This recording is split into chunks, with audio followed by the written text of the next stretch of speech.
안녕하세요. 크리스찬 독서실입니다. 오늘은 앤드류 워맥 목사님의 당신은 이미 가졌습니다. 세 번째 시간입니다. 제7장 하나님의 최선. 2000년 초에 저는 텍사스주 루이빌에 있는 교회에서 은혜와 믿음에 관한 목회를 했습니다. 그것은 제가 수천 번 가르쳐 왔던 것과 같은 진리입니다. 저서 은혜와 믿음의 균형을 이루는 삶에서 다룬 것입니다. 저는 믿음이 어떻게 역사하며 몇몇 잘못된 생각들, 예를 들어 믿음은 하나님께서 장래에 어떤 일을 하실 것이라고 믿는 것이다를 어떻게 반격해야 하는지에 중점을 두었습니다. 참된 성경적 믿음은 하나님께서 은혜로 이미 이루어 놓으신 것을 믿는 것이라고 가르치면서 저는 치유를 주된 예증으로서 사용했습니다. 크리스 오첸스키 씨는 그날 집회에 참석하여 설교 테이프를 그녀의 아픈 딸에게 갖다 주었습니다. 니키는 하나님을 사랑했고 그분과 친밀한 교제를 나누는 것을 즐겼습니다. 그러나 그녀는 19살 때부터 5년 동안 심한 병을 앓아왔습니다. 잘못 가르쳐진 믿음. 니키는 하나님께서 그녀를 치료하실 것을 믿고 있었지만 아직 그 치유를 받지 않았다고 믿고 있었습니다. 그녀는 하나님으로부터 환상을 받았는데 그 환상 중에 그녀가 치료될 것이라고 하나님께서 말씀하셨습니다. 이 때문에 그녀는 믿음을 갖고 있었으며 행복해했습니다. 매주 만나는 그녀의 의사가 결코 다시 살 수 있을 거라고 기대하지 않았음에도 불구하고 그녀는 하나님을 찬양했습니다. 비록 그녀는 믿음을 갖고 있었지만 그것은 잘못 가르쳐진 것이었습니다. 니키는 하나님께서 장차 그녀를 고쳐주실 것이라고 믿었습니다. 그녀는 하나님께서 무언가를 하실 때까지 수동적으로 기다리고 있었습니다.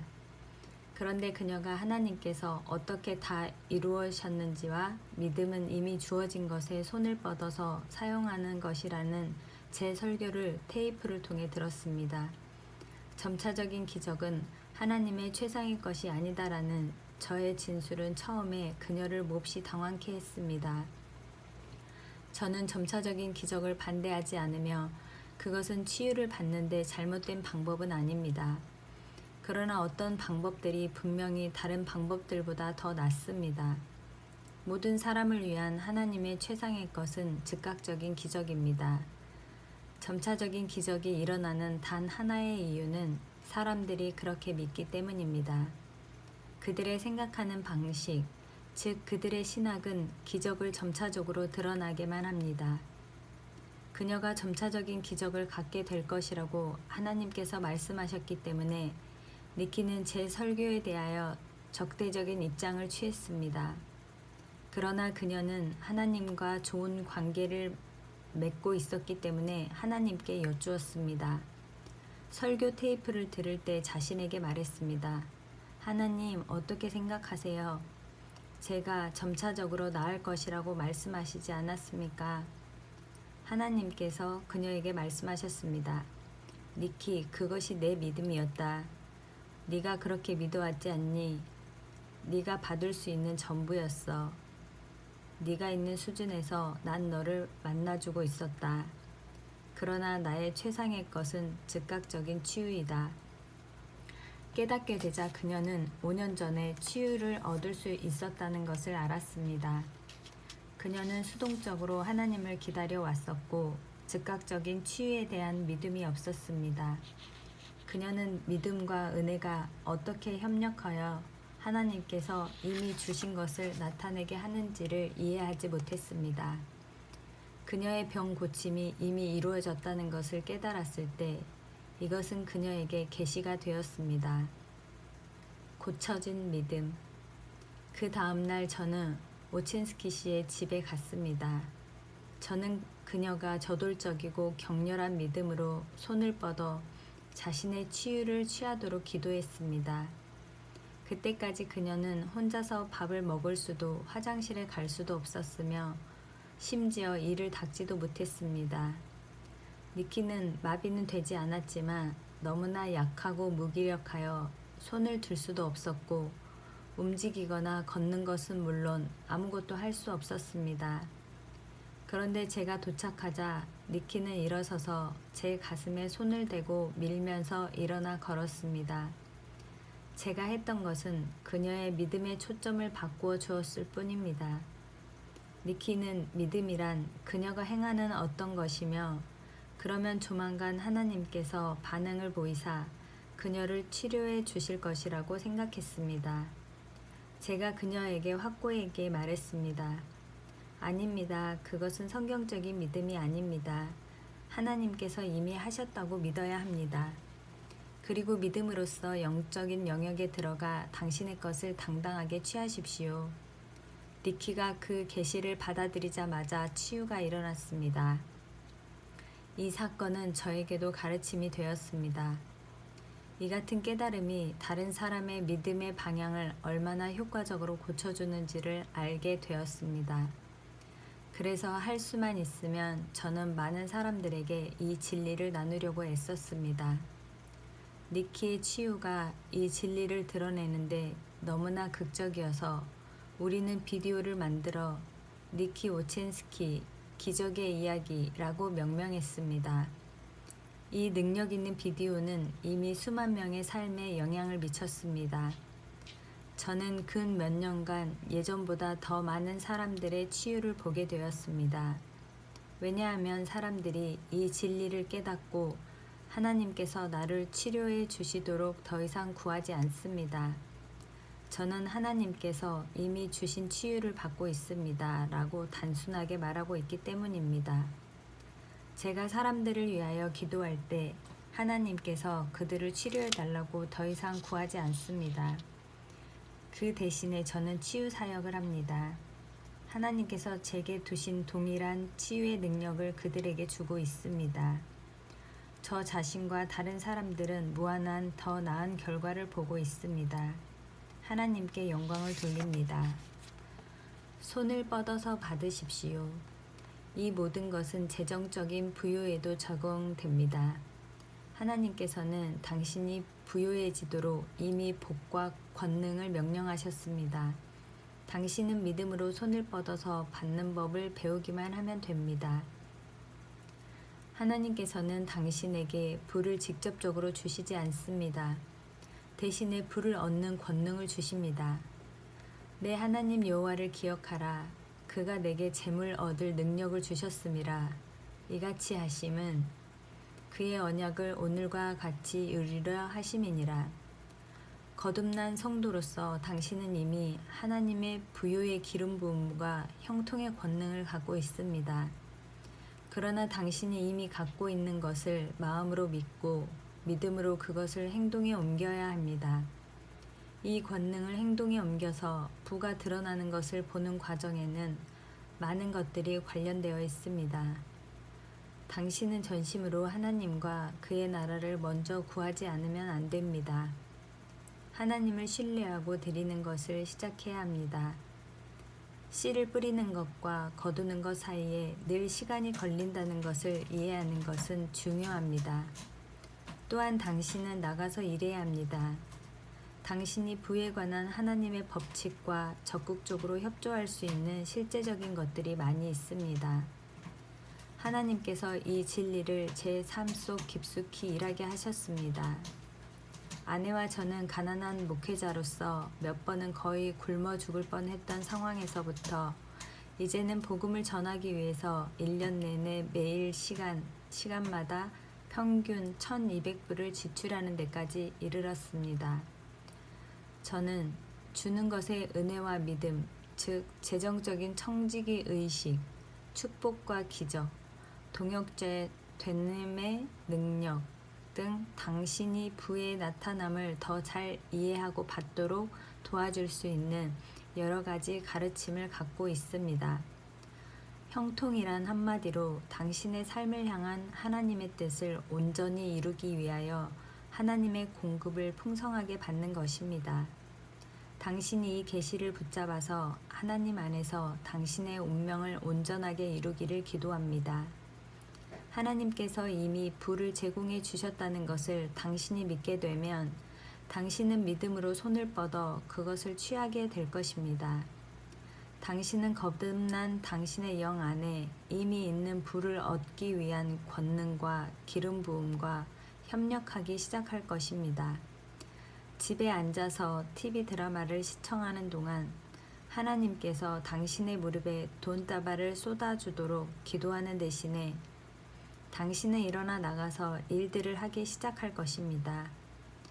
왜냐하면 하나님께서 당신이 손대는 모든 일에 복을 주신다고 약속하신 것을 알고 있기 때문입니다. 불을 나타나게 하고 형통을 오게 하는 기름 부음을 믿고 일들을 시작할 때 당신은 그것을 보기 시작할 것입니다. 만약 당신이 집에 앉아서 하나님께서 당신의 지갑에 돈을 마술같이 집어넣어 주시도록 기도하고 기다린다면 당신은 결코 불을 받을 수 없을 것입니다. 하나님께서는 당신이 손대는 일에 복을 주시겠다고 말씀하셨습니다. 100 곱하기 0은 0입니다.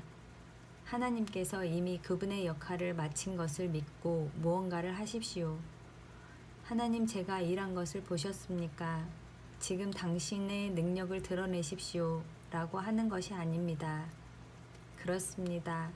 하나님께서 당신이 부유해지도록 기름 부으셨음을 믿기 때문에 당신이 일하고 있는 것입니다. 그리고 하나님께서 이미 주신 형통을 드러내기 위하여 믿음으로 권능을 풀어놓기 위해 행동하고 있습니다. 차이점을 아시겠습니까? 하나님은 이미 움직이셨습니다. 고백이 하나님을 움직이게 하지 않습니다. 예수께서 채찍에 맞음으로 내가 나음을 입었다라고 599번 찬송하는 것이 하나님으로 하여금 당신을 치료하게 한다고 생각한다면 잘못된 것입니다. 당신은 하나님께서 무언가를 하도록 만들 수 없습니다. 믿음이 하나님을 움직이게 하지 못합니다. 하나님께서는 은혜로서 그가 하시려고 하는 만큼 많이 이미 움직이셨습니다. 그는 이미 모든 것을 제공하셨습니다. 당신이 필요로 하기 전에 이미 당신이 필요로 하는 것은 충분하게 공급되었습니다. 하나님께서 이미 하셨기 때문에 당신의 마음에 격려를 주고 마귀를 몰아내도록 하나님의 말씀을 고백하는 것입니다. 당신이 정말로 믿기 위해서 하나님의 말씀을 599번 고백해야 될지는 모르겠습니다만 하나님께서는 움직이실 필요가 없습니다. 그분은 이미 움직이셨습니다. 고백은 당신을 믿음으로 인도하며 당신이 원하는 것이 나타나도록 마귀를 쫓아냅니다. 하나님께서 당신을 사랑하도록 성경을 읽을 필요가 없습니다. 성경을 읽어보면 하나님께서 이미 사랑하신 것보다 더 사랑하거나 혹은 덜 사랑할 수 없음을 알게 됩니다. 그러나 당신이 성경을 읽으면 당신은 하나님을 더 사랑하게 되고 그렇게 하지 않으면 하나님을 덜 사랑하게 됩니다. 그분의 사랑은 변하지 않습니다. 당신의 사랑이 변하는 것입니다. 하나님께서는 당신의 삶 속에 이미 두신 이 사랑과 모든 것을 끄집어내는 것들을 그분의 말씀 속에 두셨습니다.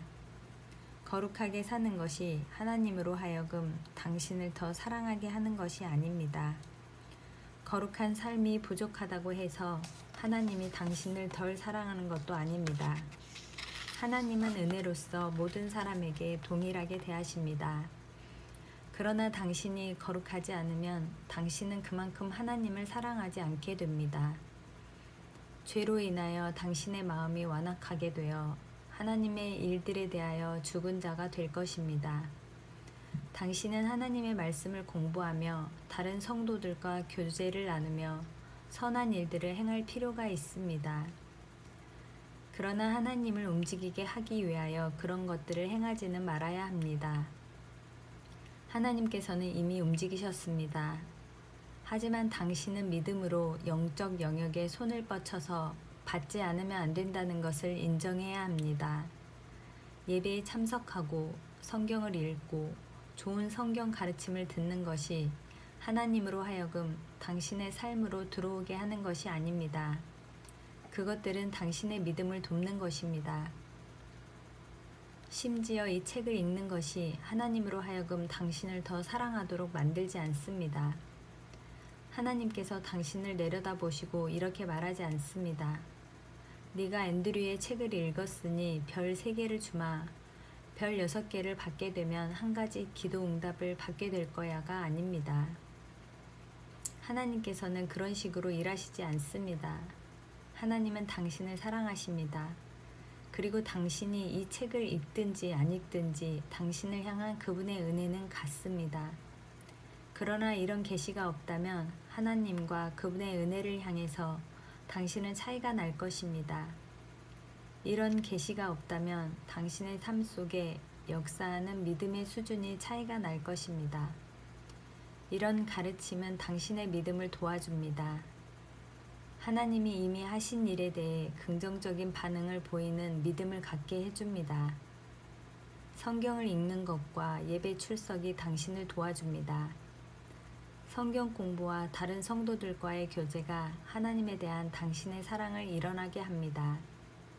그러나 만약 당신이 결코 예배를 드리지 않거나 성경을 다시는 읽지 않는다 할지라도 하나님께서는 정확히 당신을 똑같이 사랑하실 것입니다. 그러나 그것은 어리석은 짓입니다. 왜 당신은 당신이 믿음으로 걸어가는 것을 돕기 위하여 하나님께서 당신에게 주신 것들로부터 스스로를 끊어 놓으려고 하십니까? 믿음은 은혜에 반응합니다. 비록 당신이 그런 것들을 한다 할지라도 당신의 행동이 하나님의 반응을 일으킨다고 절대 생각하지 말아야 합니다. 그분은 결단코 우리에게 반응하시지 않습니다. 하나님은 은혜로 이미 모든 것을 이루어 놓으셨습니다. 그리고 믿음이 그분에 대한 우리의 반응입니다. 육체, 행위, 율법주의는 하나님으로부터 긍정적인 반응을 구걸하기 위하여 많은 것을 행하려고 애를 씁니다. 그러나 하나님은 어느 누구와도 그의 영광을 결코 나누지 않는다고 말씀하셨습니다. 당신은 하나님으로 하여금 당신을 구원하고 치료하고 번영케 하도록 만들지 않았습니다. 그분이 이미 하신 것입니다. 당신은 단지 믿음으로 손을 뻗어 그가 이미 주신 것을 사용하도록 긍정적인 반응만 보이면 되는 것입니다. 하나님이 이미 이루신 것을 나타내게 하려고 당신의 믿음을 사용하여 하나님으로 하여금 무언가를 하시도록 만들려고 시도하지 말아야 합니다. 당신은 하나님을 움직이게 할 수 없습니다. 그러나 당신은 믿음으로써 그가 이미 주신 것이 드러나게 할 수 있습니다.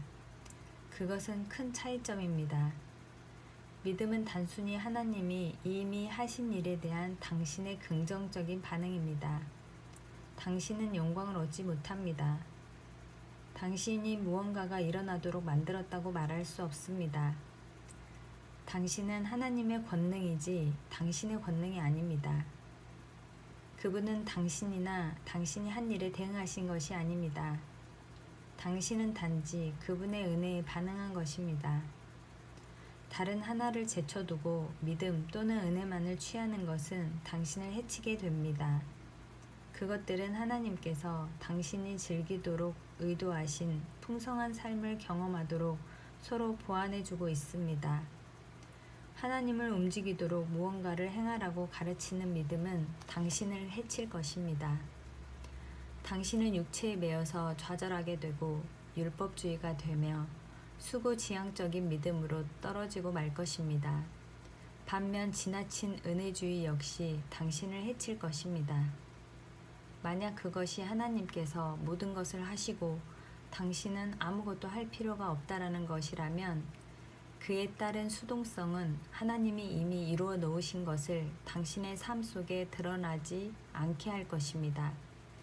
그리고 당신은 하나님이 은혜 가운데 주시고 그의 말씀으로 분명히 약속하신 풍성한 삶을 경험하지 못한 이유에 대하여 별의별 변명을 늘어놓아야만 할 것입니다. 은혜와 믿음은 함께 일하지 않으면 안 됩니다. 내가 더 많이 수고하였으나 바울은 이 진리를 깨닫고 살았습니다. 그러나 내가 나된 것은 하나님의 은혜로 된 것이니 내게 주신 그의 은혜가 헛되지 아니하여 내가 모든 사도보다 더 많이 수고하였으나 내가 한 것이 아니요 오직 나와 함께 하신 하나님의 은혜로라.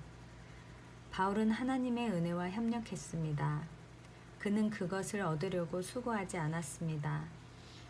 그러나 은혜가 찾아오자 그는 믿음으로 수고하여 하나님이 이미 이루어 놓으신 것에 손을 뻗어 받았습니다. 그것은 놀라운 계시입니다. 하나님이 당신에게 깨달음과 지혜를 주사 믿음이 계시를 조화시켜 그것을 당신의 매일 삶 속에 적용하도록 기도합니다. 이 책의 나머지 부분은 지금까지 만들어 놓은 기초 위에 쌓아 올릴 것입니다. 제가 몇 가지 것들을 나누어 당신을 격려하며 성공적으로 이 진리대로 걸어가도록 도와주고자 합니다.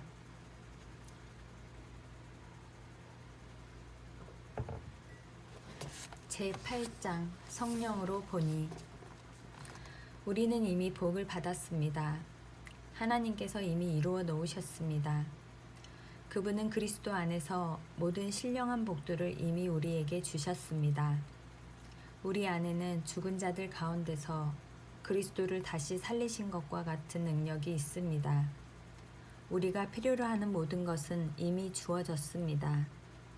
하나님께서 하시도록 요구하는 문제가 아니라 오히려 이미 이루어진 것이 드러나도록 풀어놓는 믿음이 있어야 합니다. 하나님은 은혜로서 이미 모든 것을 이루어 놓으셨습니다. 믿음은 하나님을 움직이게 하기 위하여 우리가 무언가를 해야 하는 것이 아닙니다. 오히려 하나님께서 이미 하신 것에 대해 확신하는 반응을 가져야 합니다. 하나님께서 이미 이루어 놓으셨으니 믿음은 단순합니다. 그것은 투쟁이 아닙니다. 우리들은 하나님을 강요하기 위하여 이런 모든 것들을 할 필요는 없습니다. 믿음은 하나님께서 이미 하신 일에 대하여 확신하며 단순히 반응하는 것입니다. 어떻게 이런 일이 일어날 수 있습니까? 많은 사람들이 궁금해합니다. 어떻게 이런 일이 일어날 수 있을까? 그것은 그들의 회로에 과부하가 걸려서 폭발하기 시작한 것과 같습니다. 그들은 이렇게 말합니다. 난 비참하고 우울증과 싸우고 있습니다.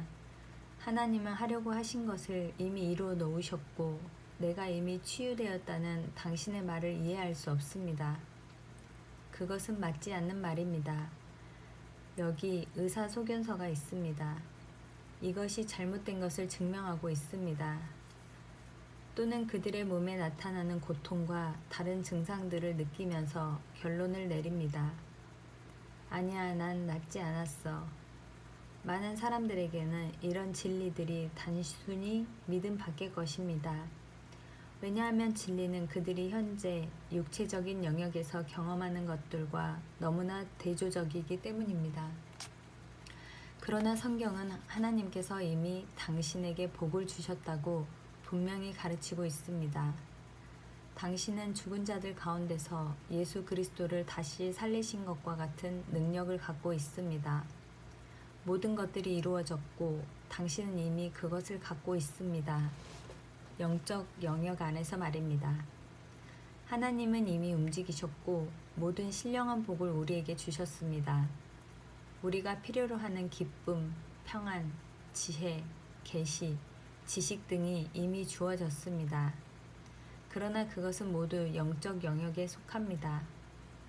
만약 하나님께서 당신을 위하여 이미 주신 모든 것들이 영적 영역 안에 있다는 것을 이해할 수 없다면 당신은 제가 말하고 있는 이 진리를 놓치게 될 것입니다. 왜 그렇습니까?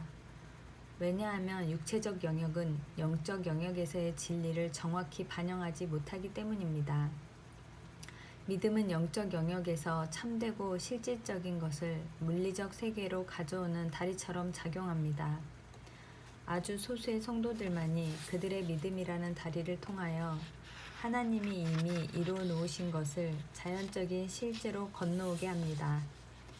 우리는 하나님께서 이루신 일들이 나타나는 것을 매우 많이 보지 못하고 있습니다.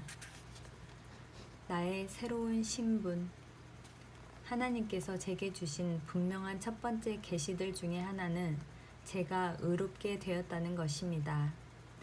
저의 공로로 획득한 의로움이 아니라 그분의 사역을 토대로 제게 주신 선물이었습니다. 그것은 제가 거룩한 삶을 살았거나 모든 것을 바르게 행동함으로써 온 것이 아닙니다. 제가 거듭났을 때 예수 그리스도께서 저의 의가 되어 주셨습니다. 제 거듭난 영은 의와 진리의 거룩함으로 새롭게 되었습니다. 저의 새로운 본성은 의롭게 지음을 받았습니다. 제가 되어가고 있거나 개발한 것이 아닙니다. 저의 영은 의롭습니다. 다른 거듭난 성도들 역시 마찬가지입니다. 저는 하나님의 말씀과 제 심령 안에서 이 진리를 보았습니다. 그러나 제 경험으로 그것을 이해할 수 없었습니다. 거울을 통해서 여드름, 주름, 불룩한 배를 보았습니다. 때때로 저의 감정과 생각 속에는 분노, 괴로움, 탐욕과 다른 많은 더러운 것들이 있었습니다. 이런 모든 것들을 고려해 볼 때 제가 예수님과 같지 않음을 알았습니다.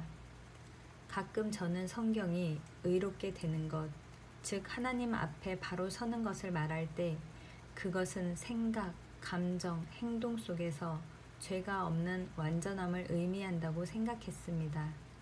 그래서 부지런히 육체적인 행동과 생각과 감정을 살펴보았지만 저는 여전히 의를 이해할 수 없었습니다.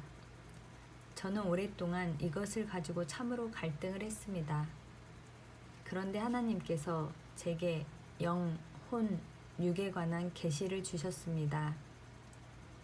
영, 혼, 육의 계시를 통하여 성경이 저를 의롭다고 말할 때 그것은 제 생각, 감정, 행동, 육체를 말하는 것이 아니라 제 거듭난 영을 말하고 있음을 알게 되었습니다.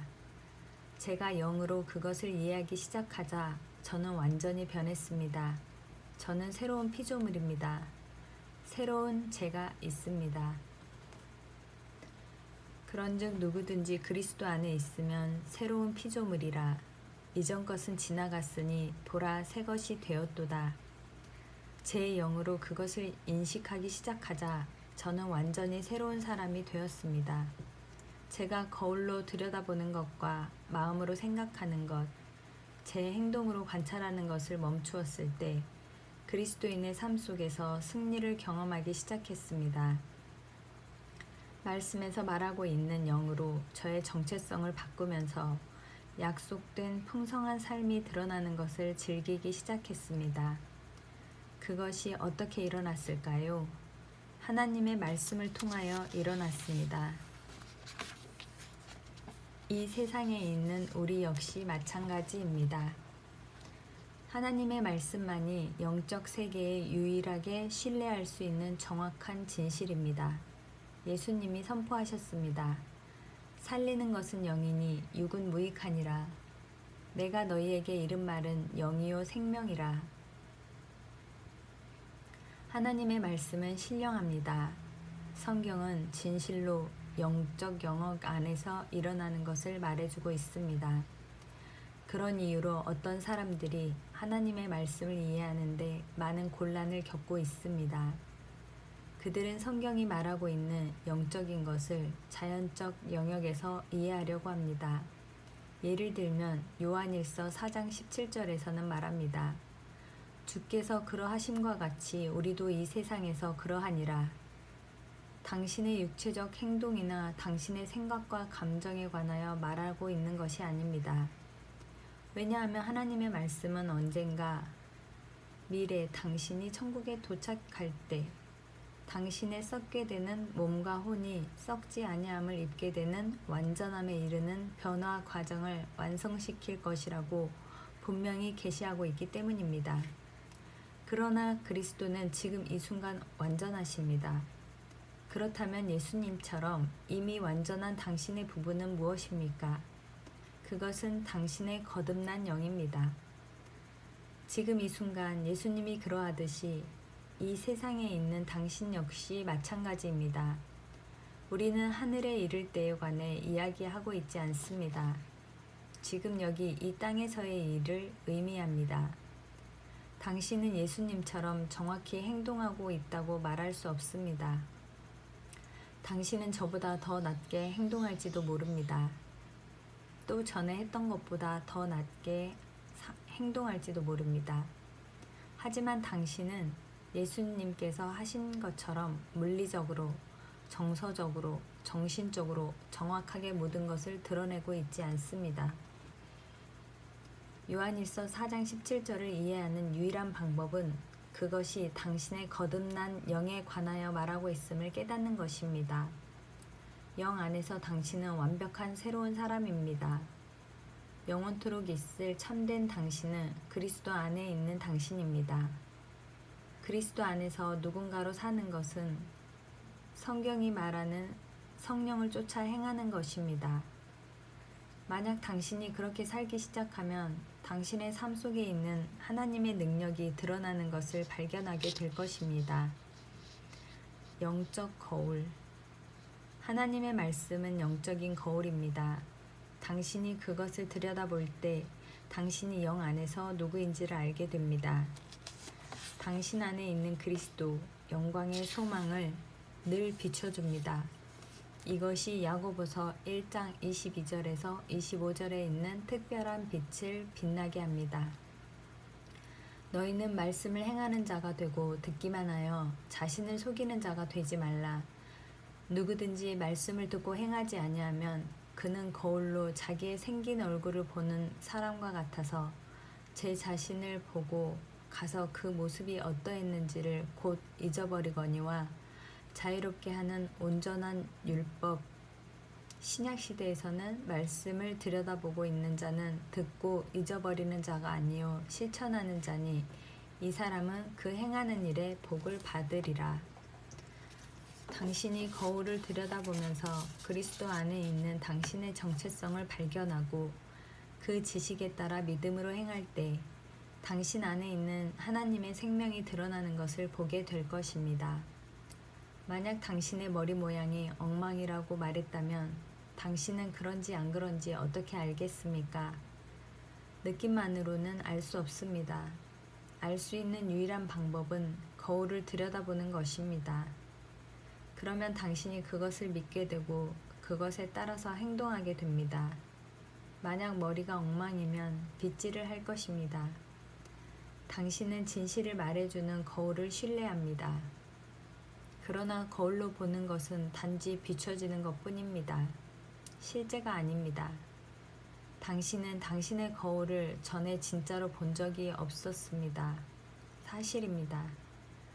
생각해 보세요. 당신은 거울 속에 있거나 사진이나 그림에서 보이는 당신의 영상을 지켜봤던 것이지 당신의 얼굴을 직접적으로 본 적은 결코 없었습니다.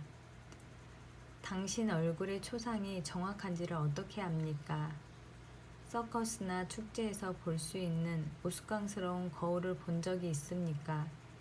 잡지 속에 있는 사람들의 사진은 손질되어 있다는 것을 누구나 알고 있습니다. 그리고 캐리커처조차 예술의 한 형태로 생각합니다.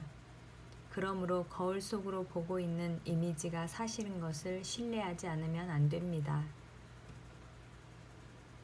당신이 하나님의 말씀에 영적 거울을 들여다볼 때 이와 같습니다. 하나님의 말씀은 그리스도 안에서 당신이 누구인지 그리고 당신이 어떤 사람인지를 말해주고 있습니다. 그것은 영적인 진리와 영적 세계에서 일어나고 있는 것을 드러내주고 있습니다. 만약 당신이 생명과 평강을 경험하고 있다면 영적인 마음을 가진 자가 될 필요가 있습니다. 육신의 생각, 반드시 범죄한 것은 아니지만 자연적인 생각은 사망이요 영의 생각은 생명과 평안이니라. 자연적인 영역에서 보고 맛보고 듣고 냄새 맡고 느끼는 것으로 지배받는 동안에는 당신은 결단코 하나님의 초자연적인 것들 속으로 옮겨가지 못할 것입니다. 만약 오감이 말해줄 수 있거나 확인해줄 수 있는 것이 아닌 것들을 믿을 수 없다면 당신은 육신의 생각을 가진 자입니다.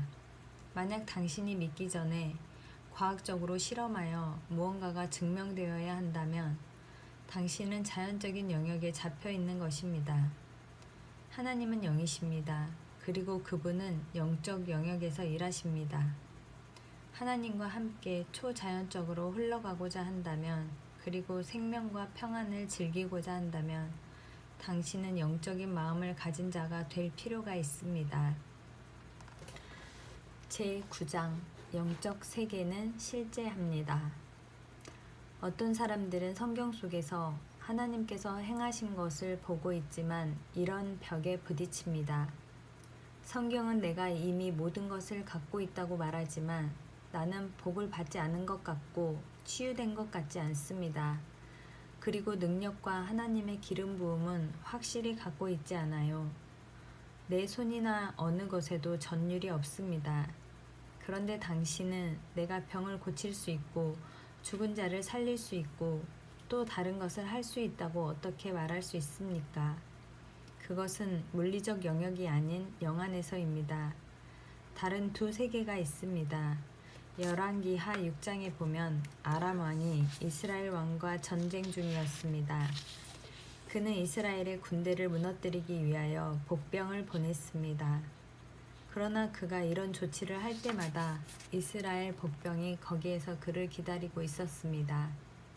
그것은 마치 이스라엘 왕이 아람 왕의 전투 계획을 사전에 아는 듯 했습니다. 이런 일이 여러 번 일어나자 아람 왕은 매우 당황하였습니다. 이러므로 아람 왕의 마음이 불안하여 그 신복들을 불러 이르되 우리 중에 누가 이스라엘 왕과 내통하는 것을 내게 말하지 아니하느냐 하니 간단히 그는 누가 반역자냐 여기에 있는 누군가가 스파이임에 틀림없다 라고 물었습니다. 그 신복 중에 한 사람이 이르되 우리 주 왕이여 아니로소이다.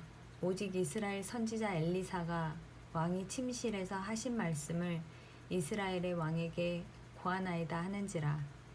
하나님의 말씀을 듣고 있었던 엘리사가 이스라엘 왕에게 돌아가는 상황을 계속 알려주었습니다. 왕은 선지자가 영으로 보고 들은 것을 신뢰했고 따라서 그가 조언한 대로 행동했습니다. 그래서 그는 매번 아람 왕의 군대를 물리칠 수가 있었습니다. 영적 진리 대 육적 진리. 그래서 아람 왕은 엘리사를 잡으려고 마음먹었습니다. 왕이 이에 말과 병거와 많은 군사를 보내매 그들이 밤에 가서 그 성읍을 에워쌌더라. 하나님의 사람의 사환이 일찍이 일어나서 나가보니 군사와 말과 병거가 성읍을 에워싸는지라. 그의 사환이 엘리사에게 말하되 아, 내 주여, 우리가 어찌하이리까 하니 사환이 그의 공포를 옛 영어 표현 방식으로 말했습니다.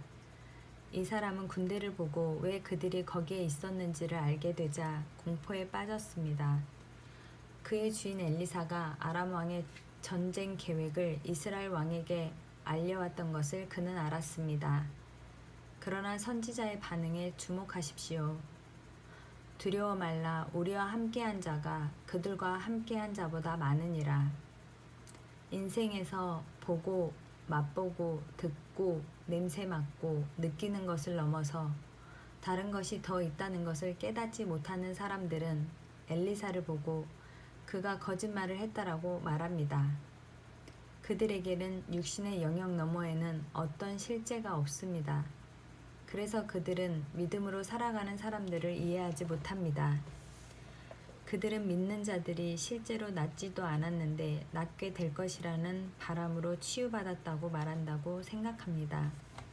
한 번은 이런 설교를 들었습니다. 당신은 그렇게 되기 위해선 그렇지 않을 때에 그렇다고 말해야만 합니다. 그것은 사실이 아닙니다. 그것은 거짓이요, 기만이요, 심리적인 조작입니다. 믿음의 사람은 영 안에서 사실이지만 육적 영역에서는 아직 드러나지 않은 것을 말하고 있는 것입니다. 당신은 영적 진리와 육적 진리가 언제나 같지 않다는 것을 인식할 필요가 있습니다. 그러나 당신이 영적 진리를 믿고 말하고 그에 따라 행동하면 육적 진리를 극복하게 됩니다. 하나님의 영원한 말씀에 대한 당신의 흔들리지 않는 믿음이 반대적인 일시적 영역을 변화시키는 것입니다. 이것이 바로 영적으로 이미 진리인 것이 물리적으로도 진리인 이유입니다. 진짜로 믿음대로 사는 사람은 하나님이 이미 하신 일을 영으로 고백합니다. 이것이 비록 은행 잔고가 없는 상태이지만 나는 축복받았습니다. 내가 필요한 모든 것을 갖고 있습니다. 나는 부유한 사람입니다. 라고 말하는 것이 진실인 이유입니다. 고통과 다른 증상들도 인해 무너져 내리고 있을 때 그가 채찍에 맞음으로 나는 나음을 입었습니다. 나는 이미 치유를 받았습니다. 예수님 감사합니다. 라고 선포할 수 있는 이유입니다. 그 일이 일어날 때까지 단지 속이고 있는 것이 아닙니다. 계속해서 믿으면 영적으로 사실인 것이 결국 육적 영역에서 드러나게 됩니다. 엘리사가 그렇게 했습니다. 그가 선포했습니다. 두려워하지 말라. 우리와 함께한 자가 그들과 함께한 자보다 많으니라. 만약 모든 실제가 단지 보고, 맛보고, 듣고, 냄새 맡고, 느끼는 물리적인 세계에만 있었다면 엘리사 선지자는 거짓말을 하고 있는 것입니다. 그러나 진짜 영적인 세계가 있습니다. 여호와여 저의 눈을 열어 보게 하옵소서. 그러나 엘리사의 종은 그의 주인이 하던 대로 믿음을 사용하지 않았습니다. 분명히 선지자의 확신에 찬 대답은 그를 놀랍게 했습니다. 그래서 엘리사가 기도했습니다.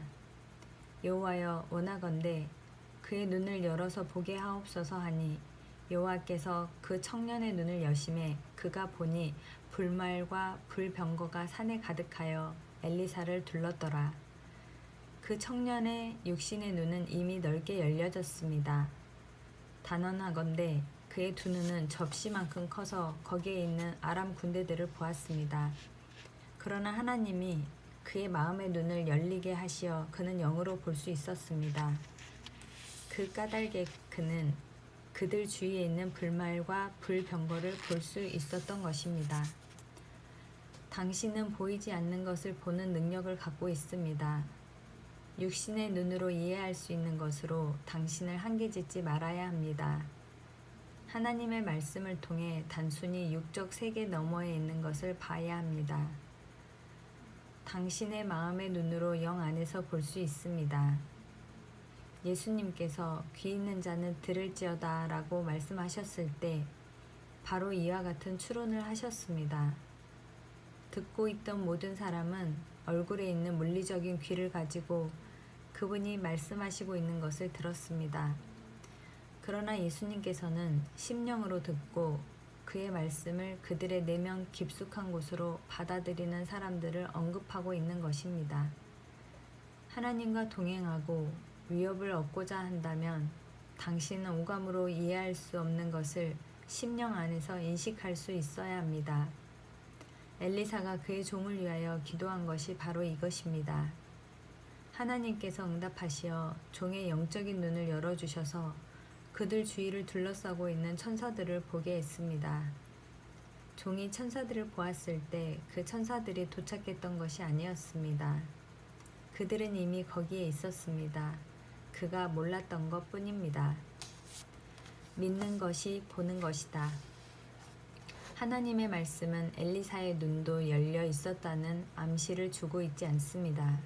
그는 그것을 보지 않았습니다. 왜냐하면 그럴 필요가 없었기 때문입니다. 그는 하나님의 약속을 토대로 그것을 믿었습니다. 하나님께서 그때까지 이미 많은 약속을 주셨습니다. 다윗은 그 당시의 선지자로 시편 91장 11절에서 12절을 포함하여 많은 것들을 기록하였습니다. 그가 너를 위하여 그의 천사들을 명령하사 내 모든 길에서 너를 지키게 하심이라. 그들이 그들의 손으로 너를 붙들어 발이 돌에 부딪히지 아니하게 하리로다. 천사들에 관하여도 역시 많은 다른 약속들이 있었습니다. 게다가 엘리사는 이전에 불말과 불병거를 육체적으로 본 적이 있었습니다. 분명히 엘리사는 믿었습니다. 그는 볼 필요가 없었습니다. 믿는 자들로서 우리는 결코 이해하지 못했던 많은 영적 진리들과 실제들을 우리 내면과 주변에서 갖고 있습니다. 육체적인 성향에 의해 지배를 받게 될 때는 우리의 오감으로 이해할 수 있는 것만 믿으며 제한시킵니다. 우리는 육적인 영역을 뛰어넘어 진짜 영적인 세계가 있다는 것을 인정해야 합니다. 영 안에서 하나님께서 이미 당신을 치유하셨습니다. 그는 당신을 향한 그의 축복을 이미 명령하셨습니다. 기쁨, 평강, 사랑이 당신에게 주어졌습니다. 이런 모든 것들과 더 많은 것들이 당신의 거듭난 영 속에 풍성하게 들어 있습니다. 그러나 당신이 외면적인 것을 보기 전에 내면적인 것을 보지 않으면 안 됩니다. 영적 세계는 허위가 아닙니다. 환상 세계가 아닙니다. 실제입니다. 실제로 영적 세계가 물리적 세계를 지었습니다. 우리가 보고 만질 수 있는 눈에 보이는 모든 것은 보이지 않는 것들에 의하여 지음을 받았습니다. 믿음으로 모든 세계가 하나님의 말씀으로 지어진 줄을 우리가 아나니 보이는 것은 나타난 것으로 말미암아 된 것이 아니니라. 하나님께서는 영적인 영역에서 실제로 있는 영적인 물체를 취하여 육적인 영역에 있는 모든 것을 지으셨습니다. 영적인 영역은 분명한 힘이며 그 힘은 항상 더 위대합니다. 창조자는 피조물보다 항상 더 위대합니다. 하나님의 영원한 관점에서 보면 영적인 영역은 자연 세계보다 더 실제적입니다. 엘리사는 이것을 깨달았습니다. 그를 둘러싸고 있는 천사들의 보호를 믿었기 때문에 그는 담대하게 적들 중에 걸어 나가서 손을 들어 그들을 장님으로 만들어 버렸습니다. 적들은 즉시 어둠 속에서 더듬거리기 시작했습니다. 엘리사는 그들에게 서로 손을 잡도록 명령한 후 그들을 이스라엘 왕 앞으로 데리고 왔습니다. 그가 기도하자 그들의 눈이 열렸습니다. 엘리사는 영적 영역에 있는 권능을 믿었기 때문에 아람 군대 전부를 포로로 잡았습니다. 그는 영적 권세가 있음을 알았고 그것을 드러냈습니다. 엘리사는 이것을 이루기 위하여 단 하나의 자연적인 무기도 이용하지 않았습니다. 오직 영적인 무기만을 사용했습니다. 영적 세계는 실제합니다.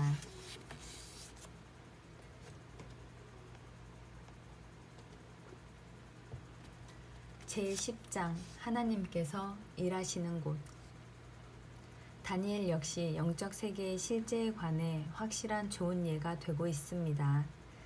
그는 당시 아직 이루어지지 않은 예레미야의 예언에 관하여 지식의 계시를 받고자 기도했습니다. 이 모든 땅이 폐허가 되어 놀랄 일이 될 것이며 이 민족들은 70년 동안 바벨론의 왕을 섬기리라. 이미 70년이 넘는 세월이 흘러갔습니다. 그러나 후에 하나님께서 이것은 실제적으로 70년이 아니라 71회라는 것을 다니엘에게 보여주셨습니다. 그래서 다니엘은 이 계시를 위해 기도하기 시작했습니다. 내가 금식하며 베옷을 입고 재를 덮어 쓰고 주 하나님께 기도하며 간구하기를 결심하고 내 하나님 여호와께 기도하며 자복하여 이르기를. 그의 기도는 19절까지 이어집니다. 주여 들으소서, 주여 용서하소서, 주여 귀를 기울이시고 행하소서, 지체하지 마옵소서. 나의 하나님이여 주 자신을 위하여 하시옵소서. 이는 주의 성과 주의 백성이 주의 이름으로 일컫는 바 됨이니이다. 3분. 내가 이같이 말하여 기도하며 내 죄와 내 백성 이스라엘의 죄를 자복하고 내 하나님의 거룩한 산을 위하여 내 하나님 여호와 앞에 간구할 때 곧 내가 기도할 때에 이전에 환상 중에 본 그 사람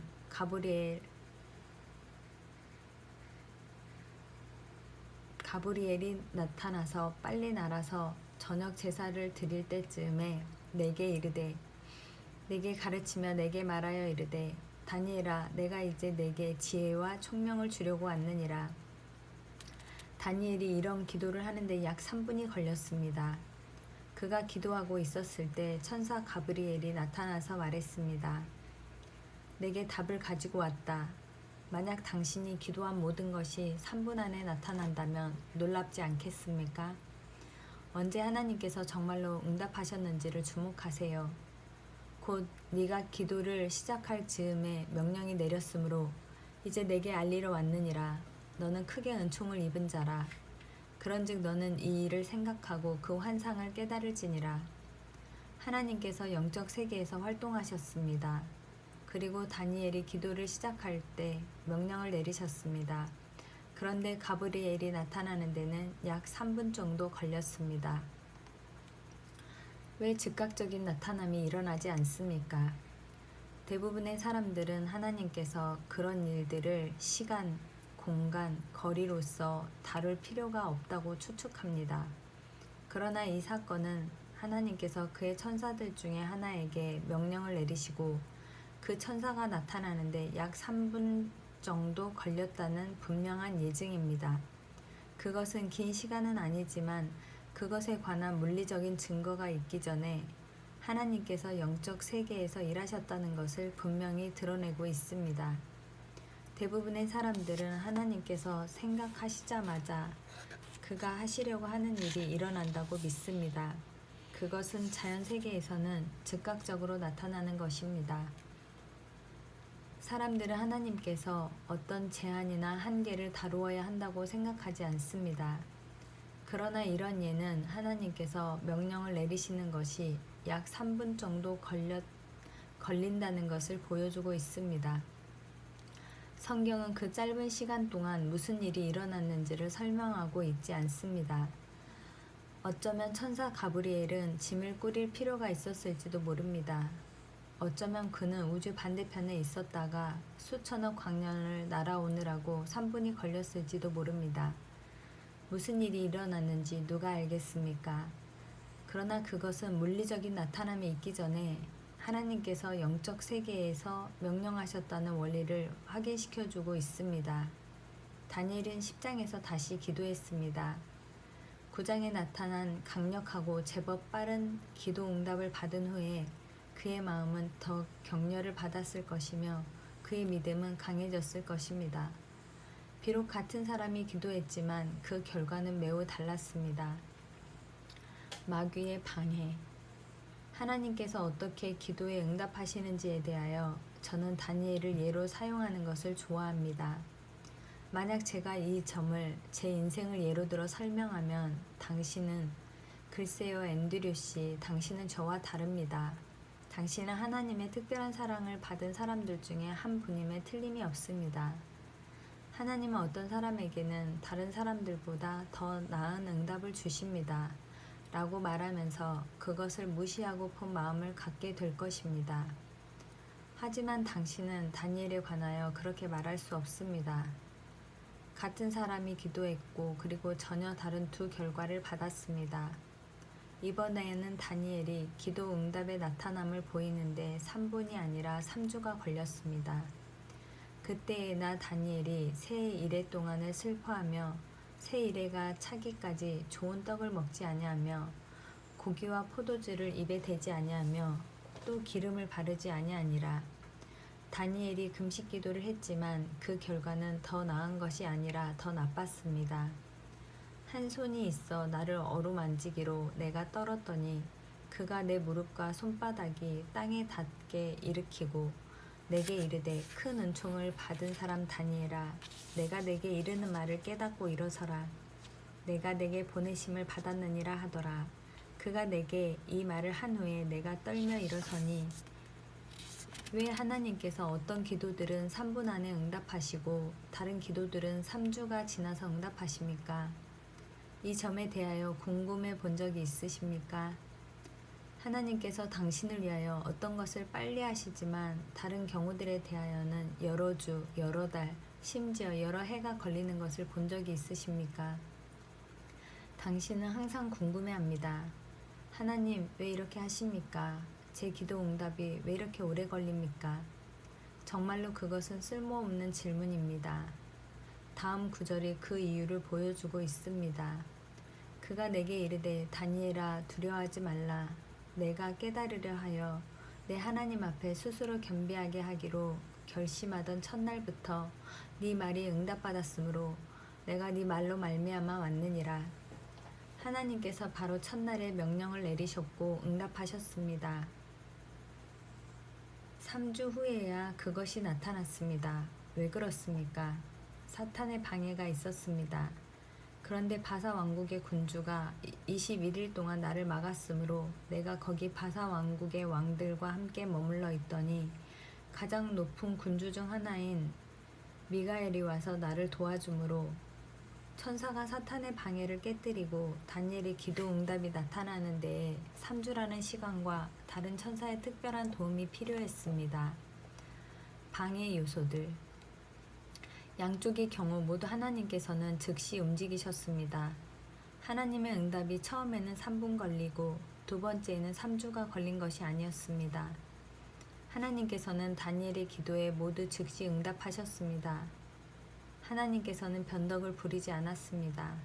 그는 변하지 않았습니다. 하나님께서는 늘 한결같습니다. 구약의 다니엘은 예수님께서 하실 일을 믿음으로 고대하고 있었습니다. 오늘날 신약시대 성도로서 우리는 그리스도를 통하여 하나님께서 이미 하신 것을 돌아봅니다. 그것은 이미 이루어졌습니다.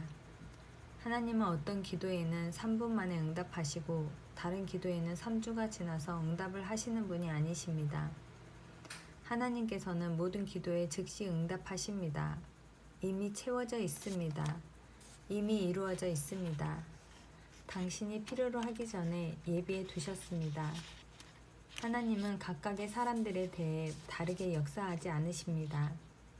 오히려 하나님께서 이미 그의 역할을 끝낸 것을 사람들이 다르게 봤습니다. 그러나 영적 세계에서 하나님께서 이루신 것이 물리적 세계로 들어오는 것을 방해하는 것들이 있습니다. 많은 사람들이 마귀는 전지전능하다고 잘못 추측하고 있습니다. 그들은 사탄이 하나님보다 더 신실하게 역사한다고 믿습니다. 그들은 모든 것을 바르게 행할지라도 하나님께서 자신의 기도를 응답하실지 응답하지 않으실지 확실하지 못합니다. 그들은 만약 자기가 단 한 가지 작은 것이라도 잘못 행하면 마귀가 그들을 삼켜버릴 것이라고 절대적으로 확신합니다. 마귀는 항상 거기에 있고 결코 속지 않는다고 생각합니다. 적이 이것을 하고 있어. 사탄이 저것을 하고 있어. 그가 이것을 말하고 또 저것을 말하고 있어. 당신은 오직 한 마귀만이 있고 그는 동시에 어디든지 있는 자가 아니라는 것을 인식할 필요가 있습니다. 그는 특정 시간에 한 장소에만 존재할 수 있습니다.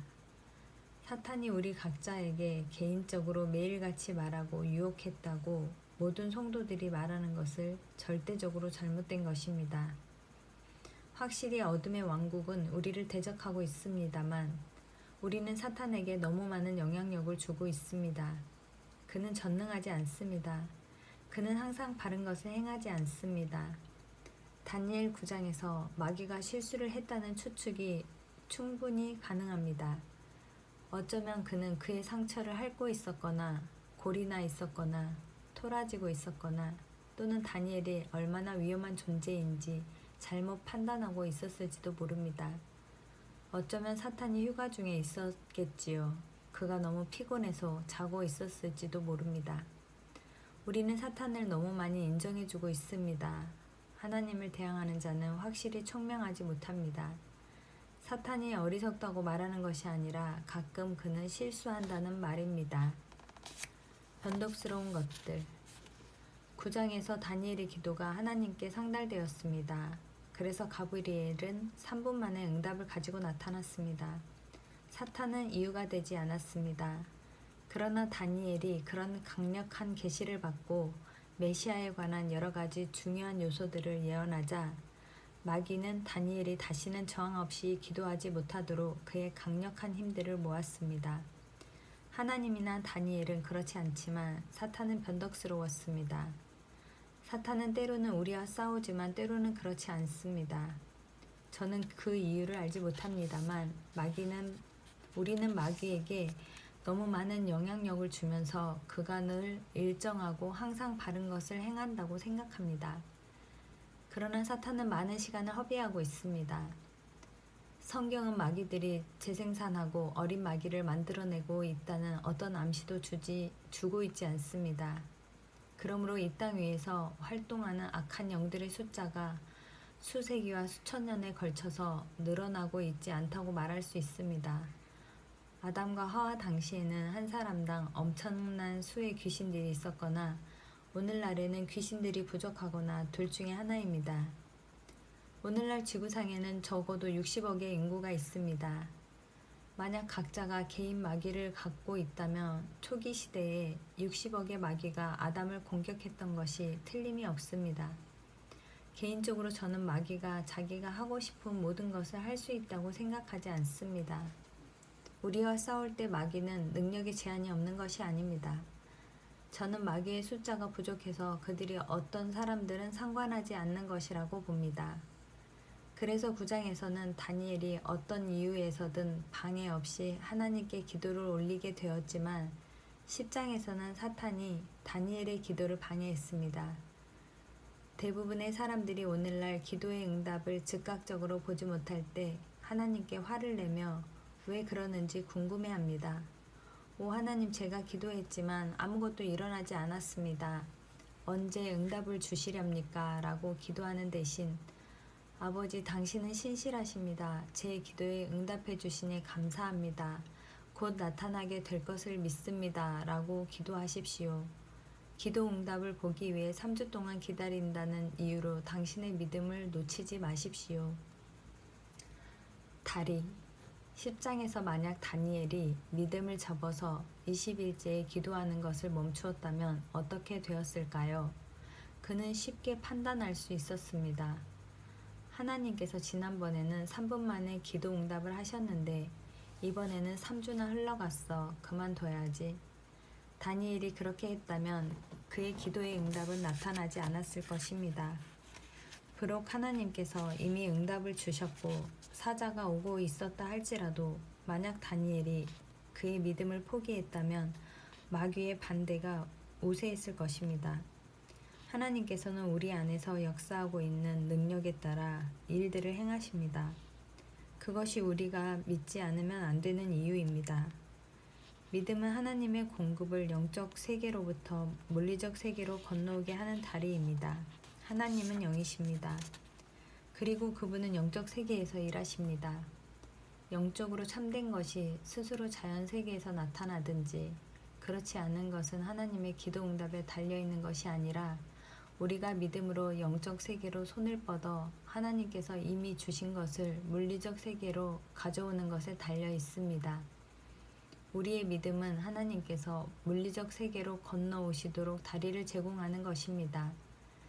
하나님께서는 우리 없이는 일하시지 않으며 우리는 하나님 없이 확실히 아무것도 할 수 없습니다.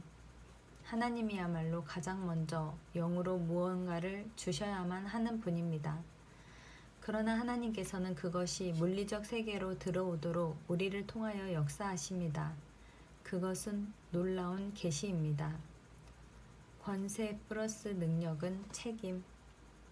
다니엘은 인내를 가지고 기도했습니다. 그가 이런 모든 것들을 이해했는지 이해하지 못했는지는 모릅니다만 그는 하나님께서 응답하시는 것을 알았습니다. 그래서 응답이 나타날 때까지 기도하기를 멈추지 않았습니다. 성경은 다니엘이 자신이 기도할 때 영적 세계에서 무슨 일이 일어나고 있었는지 천사가 와서 설명하기 전에 이미 알고 있었다고 말하지 않습니다. 그의 관점에서는 하나님께서 완전히 침묵하고 계시며 그를 무시하고 있다고 보였을 것 같습니다. 그러나 다니엘은 인내했고 믿음으로 계속 기도했습니다. 비록 하나님께서 마귀가 응답을 가져오는 사자를 방해하고 있다는 것을 다니엘에게 보여주었을지라도 그는 그것에 관하여 아무것도 할 수 없었을 것입니다. 왜 그렇습니까? 구약시대 성도들은 마귀를 대항하는 능력과 권세를 갖고 있지 않았습니다. 신약시대의 성도인 당신에게는 하나님께서 권세와 능력을 주셨습니다. 그것은 책임을 수반합니다. 그런즉 너희는 하나님께 복종할지어다. 마귀를 대적하라. 그리하면 너희를 피하리라. 만약 당신이 마귀를 대적하지 않으면 그는 도망치지 않을 것입니다. 당신의 배후에서 그 일이 역사하도록 하는 것은 하나님의 능력입니다. 그럼에도 불구하고 마귀는 당신으로부터 도망칩니다. 하나님께서 마귀를 야단치도록 부탁할 필요가 없습니다. 하나님께서 당신에게 그 권세를 주셨습니다. 오늘날 많은 그리스도인들은 기도하고 수동적으로 서 있습니다. 서 있고 또 서 있습니다. 그들은 응답을 받는 마지막 순간까지 믿음으로 인내하며 기다리고 서 있습니다. 응답을 받게 되면 그것은 마치 그들이 뼈다귀를 쫓는 개와 같기 때문입니다. 그들은 마귀가 그들에게 던지는 모든 고통, 환경, 박해를 거절하지 않고 거기에 그냥 서 있습니다. 그들은 마귀가 가장 나쁜 것을 던진 후에도 여전히 서 있기 때문에 부전승으로 응답을 받습니다. 이런 성도들은 마귀가 그들의 기도 응답이 나타나는데 방해하고 있다는 것을 인식하지 못하며 그것에 관하여 무언가를 하도록 주어진 권세와 능력을 사용하지 못하고 있습니다. 거듭난 성도들은 구약시대 성도들이 하는 식으로 기도할 필요가 없습니다. 예를 들면 10장에서 다니엘이 거듭난 성도이며 신약시대의 성도의 특권을 갖고 있다고 가정해 봅시다. 기도한 후 3분 안에 응답이 이루어지지 않았을 때 그는 이렇게 기도할 수 있을 것입니다. 하나님, 당신은 언제나 오늘이나 그리고 영원토록 동일하십니다. 만약 당신이 지난 제 기도에 처음 명령을 내리셨다면 이번에도 같은 일을 하시리라는 것을 알고 있습니다. 당신은 이미 응답하셨습니다. 아버지, 기도 응답이 오고 있음을 감사드립니다. 당신께서 이미 명령을 내리셨으므로 왜 지연되고 있는지 말씀해 주시겠습니까? 그러면 하나님께서 다니엘에게 내 기도에 대항하는 마귀의 세력이 있다라고 말씀하셨을 것입니다. 그러면 다니엘은 일어서서 그 마귀의 세력을 꾸짖을 수 있었을 것입니다. 다니엘이 거듭난 성도였다면 마귀를 대적하는 권세를 취하여 물러나라고 그에게 명령할 수 있었을 것입니다. 이것은 아멘과 기도 응답 사이의 기간을 극적으로 짧게 만들었을 것입니다. 신약시대의 성도였다면 다니엘은 그것을 할 수 있었을 것입니다. 그러나 구약시대의 성도인 그는 할 수 없었습니다. 그가 할 수 있었던 것은 그냥 서 있는 것 뿐이었습니다. 그러나 만약 당신이 이런 원리들을 깨닫는다면 하나님께서 이미 하셨다는 것에 대해 큰 위안을 받게 될 것입니다. 하나님께서 이미 당신의 응답을 명령하셨지만 그것은 영적 세계로부터 물리적 세계로 오지 않으면 안 되는 것입니다. 그런 일이 일어나는 것을 방해하는 것들이 몇 가지 있습니다. 이 책에 하나님께서 제게 보여주신 모든 것들을 기록할 수는 없습니다만 이해를 돕도록 몇 가지 예를 들겠습니다. 당신은 이미 가졌습니다. 세 번째 시간 마치도록 하겠습니다. 감사합니다.